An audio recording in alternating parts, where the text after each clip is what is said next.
Saya sudah sama Pak Asmuni. Sekarang kita dengan Pak Junaidi. Assalamualaikum. Pak Junaidi. Nah, Pak Junaidi ini kepala unit Teluk Pandan, Pak ya? Teluk Pandan. Teluk Pandan dulu di mana, Pak? Di Telen. Di Telen. Kita tahun berapa, Pak, jabat kepala unit Telen? Tahun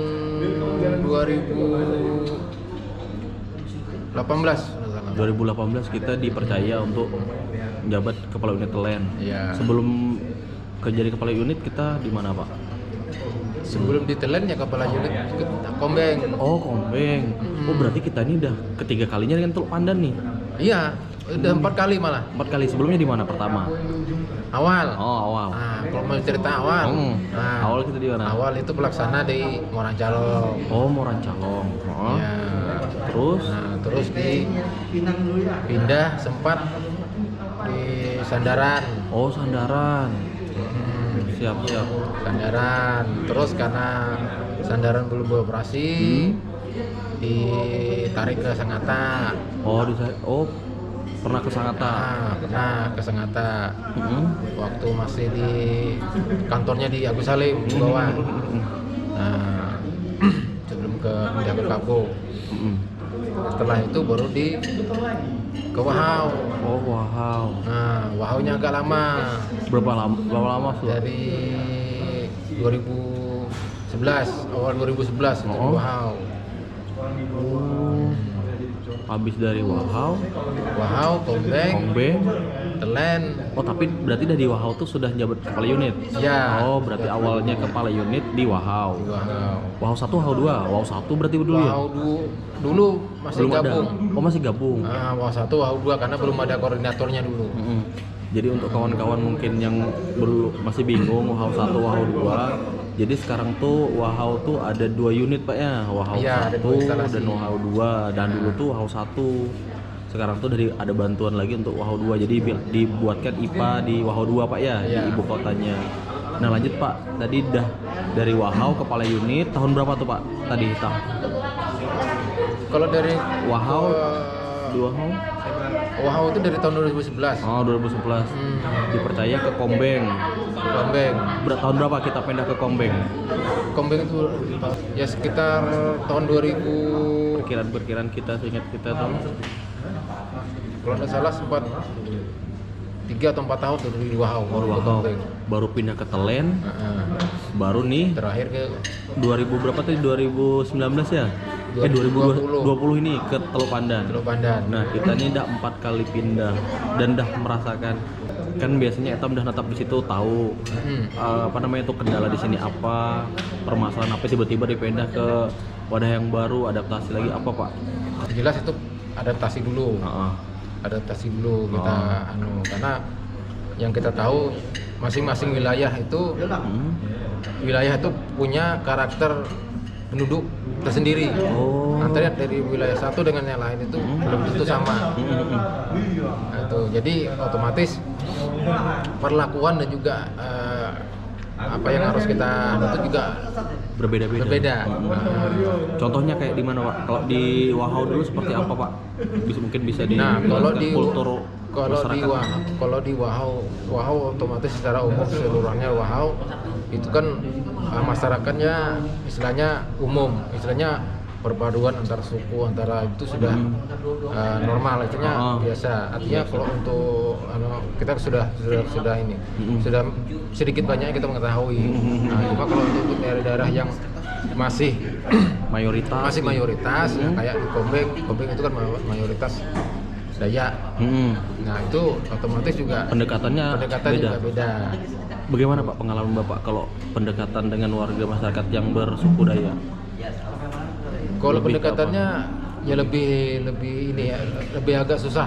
Susahnya kenapa? Karena dari bahasa itu dulu. Nah, jadi untuk penyampaian itu juga kita harus melihat dari segi pendidikannya juga. Itu karena kan rata-rata mayoritas masyarakat kan pendidikannya juga tidak merata. Jadi itu yang pertama harus kita perhatikan dulu. Itu yang kedua, setelah itu ya kendalanya mungkin yang agak berat itu ya dari segi bahasa. Bahasa ya, karena itu perlu proses, perlu adaptasi. Kita mengetahui sedikit banyaknya harus tahu lah misalnya bahasanya itu, walaupun tidak banyak. Kalau tipsnya Pak dari Bapak kalau misalnya untuk memberikan pendekatan ke masyarakat tuh seperti apa Pak? Pertama yang harus kita ketahui dulu dari masing-masing wilayah itu pertama dari karakteristik masyarakatnya. Nah, karakteristik masyarakatnya, terus di suatu daerah itu yang nominal itu atau yang mayoritas itu suka apa. Itu harus kita tahu kesukaannya Pak ya. Dan juga kalau sudah kita ketahui, yang jelas kita harus memahami dulu adat istiadatnya. Itu jangan sampai kita bertindak itu melanggar ada istiadatnya juga. Untuk melalui pendekatannya juga kita ke situ. Nanti pendekatannya mulai setelah kita tahu adat istiadat mereka, baru kita bisa melakukan pendekatan. Gitu. Jadi kita tidak begitu kita masuk, otomatis kita tidak langsung bertentangan. Bertentangan. Nah, itu sih yang intinya. Nah, karena ya itu tadi, karena masing-masing wilayah itu berbeda-beda kan. Jadi ya pendekatannya juga harus berbeda juga kita. Dari 4 daerah yang Bapak pimpin ini, yang daerah mana yang paling sulit menurut Bapak? Kalau paling sulit ya mungkin di daerah Wahau mungkin. Wahau. Apa Pak alasannya Pak sulit Pak? Alasannya ya karena itu tadi, karena masyarakat di sana itu sudah beragam dan lagi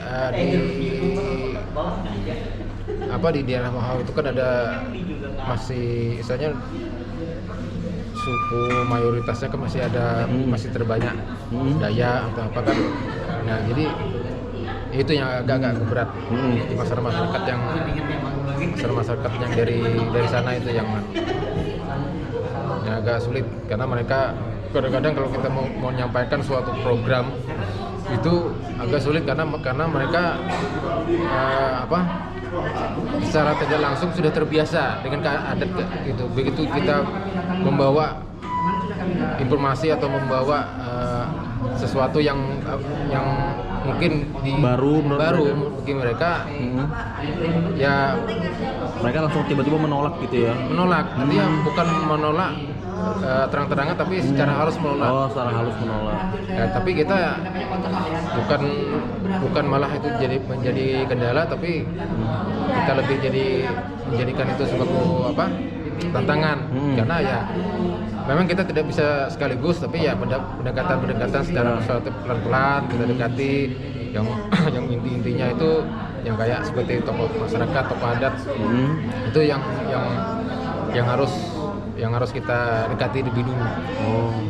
Karena apabila kita tidak menyampaikan informasi atau program itu tidak tanpa sepengetahuan mereka, ya mereka juga kalau misalnya ada gejolak di masyarakat mereka juga nggak tahu. Itu makanya paling tidak tokoh-tokoh itu yang dulu kita dekati. Kita komunikasikan gitu ya. Komunikasikan ya.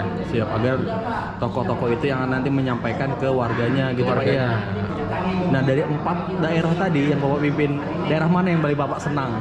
Kalau senang hampir di tiap daerah itu saya senang. Alasannya hampir semuanya senang. Ya karena ini ya, kalau kita mikir susahnya mungkin ibaratnya keluar rumah itu pun sudah susah. Tapi kalau kita bawa enjoy aja, artinya itu memang bagian dari resiko atau kerjaan kita, tantangan kerja ya, kita biasa aja. Ya ibaratnya ya kita nikmati aja lah. Menikmati. Gitu. Nah, Bapak ini kan cukup berpengalaman memimpin suatu wilayah. Bagaimana Bapak melihat wilayah baru yang Bapak tempati ini, terus Teluk Pandan, bagaimana Pak? Kalau saya melihat yang Teluk Pandan, ya kembali lagi dari ya, kondisi wilayahnya ya memang ada ya memang cukup ini juga, cukup banyak juga tantangan yang harus harus dikerjakan. Hadapi. Hadapi. Contohnya apa tuh Pak? Contohnya ya kayak Air baku kita kah? air baku. Ternyata yang paling saya rasakan itu air baku. Ya kalau di Teluk Pandan. Kenapa Pak air bakunya Pak? Terbatas kah atau apa gimana? Karena ya dari segi juga terbatas dan juga dari kualitas juga tidak masih belum memenuhi standar. Gitu. Jadi itu membuat Bapak lebih lagi untuk Iya, kerja ekstra lagi lah untuk ininya. Karena itu tadi ya. Dan lagi masyarakat di sana juga belum memahami, memahami kondisi yang sebenarnya yang ada di Teluk Pandan itu. Gitu. Pak, kalau di Teluk Pandan berapa pelanggan yang Bapak layani Pak? Untuk sementara ini 211 dengan kapasitas berapa Bapak miliki Pak? kapasitas 5 liter. 5 liter per detik.